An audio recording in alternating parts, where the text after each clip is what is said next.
want to know what in the hell it's like to live on the stinking west side of Chicago? Well, me and my little black brother are going to show you, Whitey. Watch this. I'm Dave Dugan, and we've invited a cross-section of concerned citizens to a meeting in Chicago. Our question is this: will anything move the white man and mobilize the black man to end the domestic war and bring about a constructive peace? The place we've chosen to ask that question is Chicago. My name is Russel Meeks. I am a writer, a musician, a poet, and I live in the black ghetto on Chicago's west side. This somewhat imposing building, the Chatfield Apartments, is my daily abode. I am one of those who love Stokely Carmichael. I am one of those who believe that nonviolence is the philosophy of the fool, and that we are a new breed, a class of black men and women who would rather die on our feet than live on our knees. This is also a street where people live. This is not Washington Street, this is Maypole Street. When I was a kid, a maypole meant a festive celebration. And I think of drowning people being told, don't try to swim. And when you look at this street, you wonder about the man on the stoop. You see him in his red shirt, and you ask him, how are things going, as I did, and he'll tell you, not so good. This too is my neighborhood, where my black brothers and sisters live and die. And this guy, he's just back from Vietnam 4 or 5 days ago. And when we talked, he told me one thing sure, that not like MacArthur, he will not return. What are they fighting for? Well, maybe for these guys, these Madison Street merchants, these exploiters of my people. Yeah, and look, not only do they exploit us, but they also have fringe benefits, like that. I bet their daughter would never marry a nigger, because her daddy would lynch him. And here's the liquor store, along with the bars. White owners? Yeah. White managers? Yeah. But then black power works too. Ask A&P. These guys are now managers. Yeah, that's right. And why? Not for humanitarian motives, but because black power stepped in. Gee, look at this. They sell everything in the way of food. How about those garbage cans? Last week I saw a young black boy, about 7 years old, eating from them. Yeah, in the midst of plenty, they starve. But here we see them telling jokes to colored kids. Oh yes, that's what they said. I said, what are you teaching them? They said, oh, nothing, we're telling jokes. And around the corner, they eat out of garbage cans. Hey, this guy don't miss many a meal. He's a little con man, yet he has the dignity of futility. He graduated from the back alley blues and came around to the walk, the street. See those cars passing by? Want me to tell you why? They're the colors of the flag, blue and white. And the Gestapo keeps going by and by. Here are the young guys who we might say are the counterparts of the garbage cans. Yeah, that's right. Their little baby black soul brother eating out of a garbage can. But listen what they've got to say. Dr. King, Whitney Young, Roy Wilkins, Reverend Henry Mitchell, do you speak for them? Hell no.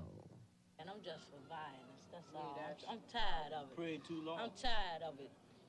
We just beg and beg and beg, and he keeps saying no, no, no, no. I'm tired of it. The white man gave me everything now that he has deprived me of, my people of, for the past 400 years. I could still not forget the slavery that he has taken my people through for 310 years. Then in other words, there's no compromise. That's right. There has to be complete separation. That's it. Is this a school or a meat factory? For a young man who wanted to learn about black history was told to go back to Africa. White principal, white vice principal, white counselors, black students, 1/4 of whom graduate. Gee, look at this beautiful black woman I'm talking to. Yeah, she's a college grad, a statistician, brilliant, articulate, but oh, so revolutionary. Baseball diamonds are surely in the rough these days. Here they play while a dog dies in the alley. Rats eat cheese. They also eat babies. We say no more to the rats, and we say no more to you, white America. The die is cast. You shall pay for the past. That's his neighborhood as he sees it. Mr. Meek, why do you suppose that it's actually been relatively cool in Chicago this summer? Is it because things are better in Chicago than other cities? Well, first of all, the question of cool is relative, because what the white media and the white power structure means by cool means that on the surface they don't see anything. But there's revolutionary ferment in Chicago, perhaps more so than in any other city. Well, why hasn't it erupted, sir? That's a question you might ask the white folks. See, because we don't go around advocating riots. We advocate revolution. And a revolution takes the form that's necessary for it to be victorious. See, you might ask Reverend Mitchell, because he has a vigilante force out there in our neighborhood, he says, patrolling the streets to keep the niggers quiet. Well, Reverend Mitchell is here, and you did mention him in your film, too. I think we should right now go to Reverend Mitchell. You can stand, sir, if you'd like. It's easier, I think. Yes. My name is Reverend Mitchell, president of the North Star United Missionary Workers of America on the Chicago West Side. The Bible says, let every man be persuaded by his own opinion, but though let it be a good one. We realize and understand that there are problems amongst the Negro community more so than any other community. The aim of our organization is to sit down and study the problem and take the proper approach to try and solve the problem. For those from out of town, sir, could we just quickly clarify what your committee does? Do you work in the same neighborhood that Mr. Meek lives in? Yes, the West Side? West Side, national-wide. We own the entire state of Illinois. Well, do you have a different program than, say, Mr. Meek does? Well, our program is not hate. It is not hate? No, sir. Our program is to try to solve the problem with love. Well, let me say something clearly, because horse and buggy techniques don't work in the jet age. And what Reverend Mitchell, when he says Christian love, it means Uncle Tomism. I'm Helen Brandenburg. I'm a lay speaker for the Methodist Church. I have a daughter, and when she was 18, she represented the United States as a history major. And she's been at Columbia University. And she met a young boy who is an all-A student at Columbia. He is a Negro boy. They are both 19 years old, and they have just been married. His mother is from White Plains, New York. His father is a doctor. Now, I have the most wonderful... Oh, I just think that the new world is going to be wonderful. These are 19-year-old boys and girls. They are married. They love each other. My daughter has been raised as a Methodist. For 20 years, I have served the Salvation Army at Camp Lake, Wisconsin.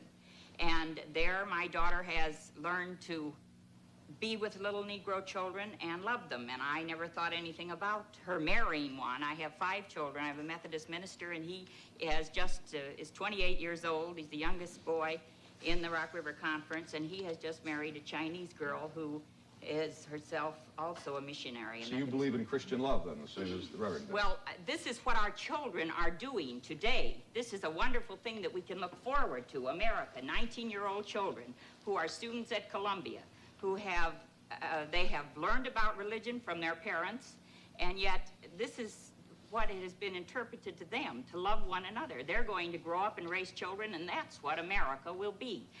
This boy back here? Yeah. Well, that looks like the boy that was in the film, I believe. Yes, I'm one of them. My name is Reginald Dobbs. I live at 3319 Maple, one of the ghettos areas that was pointed out in the film. I'd like to direct a question to Reverend Mitchell. Do you think that we will be satisfied with the jobs they are giving us?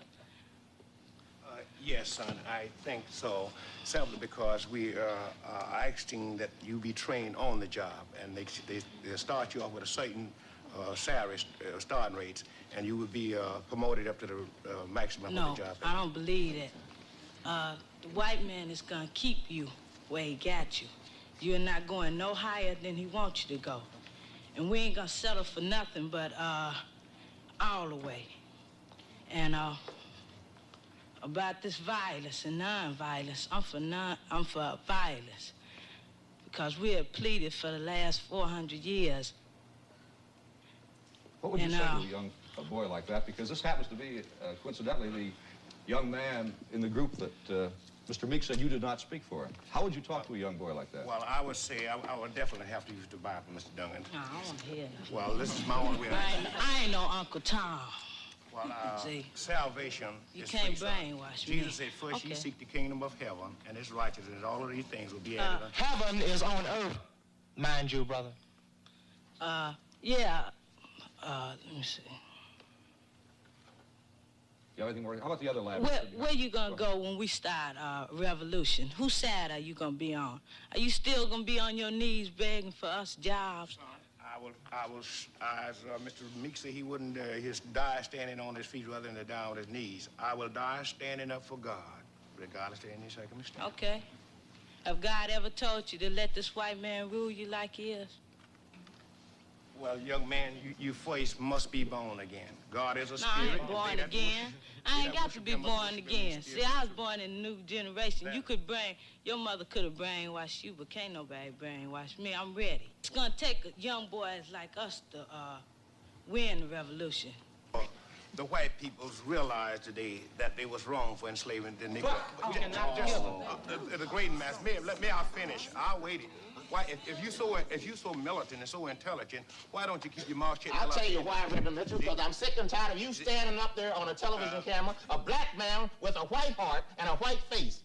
You're a black Anglo-Saxon, you're a disgrace to the race to stand up about a white man loving you. Ask Medgar Evers' wife. Ask the parents of the 3 civil rights workers in Mississippi. Ask Jimmy Lee Jackson's mother. Understand? Ask Grace Louise of 5 children who was shot in the head because he's riding with a black boy in the car. You stand there and talk like an unmitigated fool. I thought you were more intelligent. I'm intelligent enough that I don't want to listen to your dribble. May I finish, young man question? Son, I'm sure that the great mass of the white peoples realizes that they was wrong for enslaving the Negro. Let's get this lady back here. My name is Jean Williams, and I'm a civil rights lawyer. What has kept Chicago from erupting has been the open suppression and Gestapo-like tactics that the Chicago policemen have initiated in the black neighborhoods. Wherever there are 5 or more Negroes congregated, they move in, they break up those groups. I know what I'm talking about. They break up those groups and they shuttle everybody off to jail. Now, sooner or later, there are going to be enough families deprived of their breadwinners and their loved ones that Chicago isn't going to be cool, regardless of how much praying Reverend Mitchell does. We have a Chicago police official here, Chicago police commander, to respond to the charge about police repression in Chicago this summer. Is there an official of the Chicago Police Department who could answer that? You're not to give comment, sir. I see. Well, let him make his one statement. That's all right. Fine. Go ahead, son. As I was going back to see, he pointed out for me that I could go back when I want to. Go back to where? Huh? Because you weren't afraid. You can go any place you like. Go anywhere Sir, could you stand up? We can't hear you. Could you stand up over there by the microphone? You mean to Africa? Do you mean to Africa? Do you mean to Africa? We are not Africans no more. You have raped our great-grandmothers and stuff and changed us.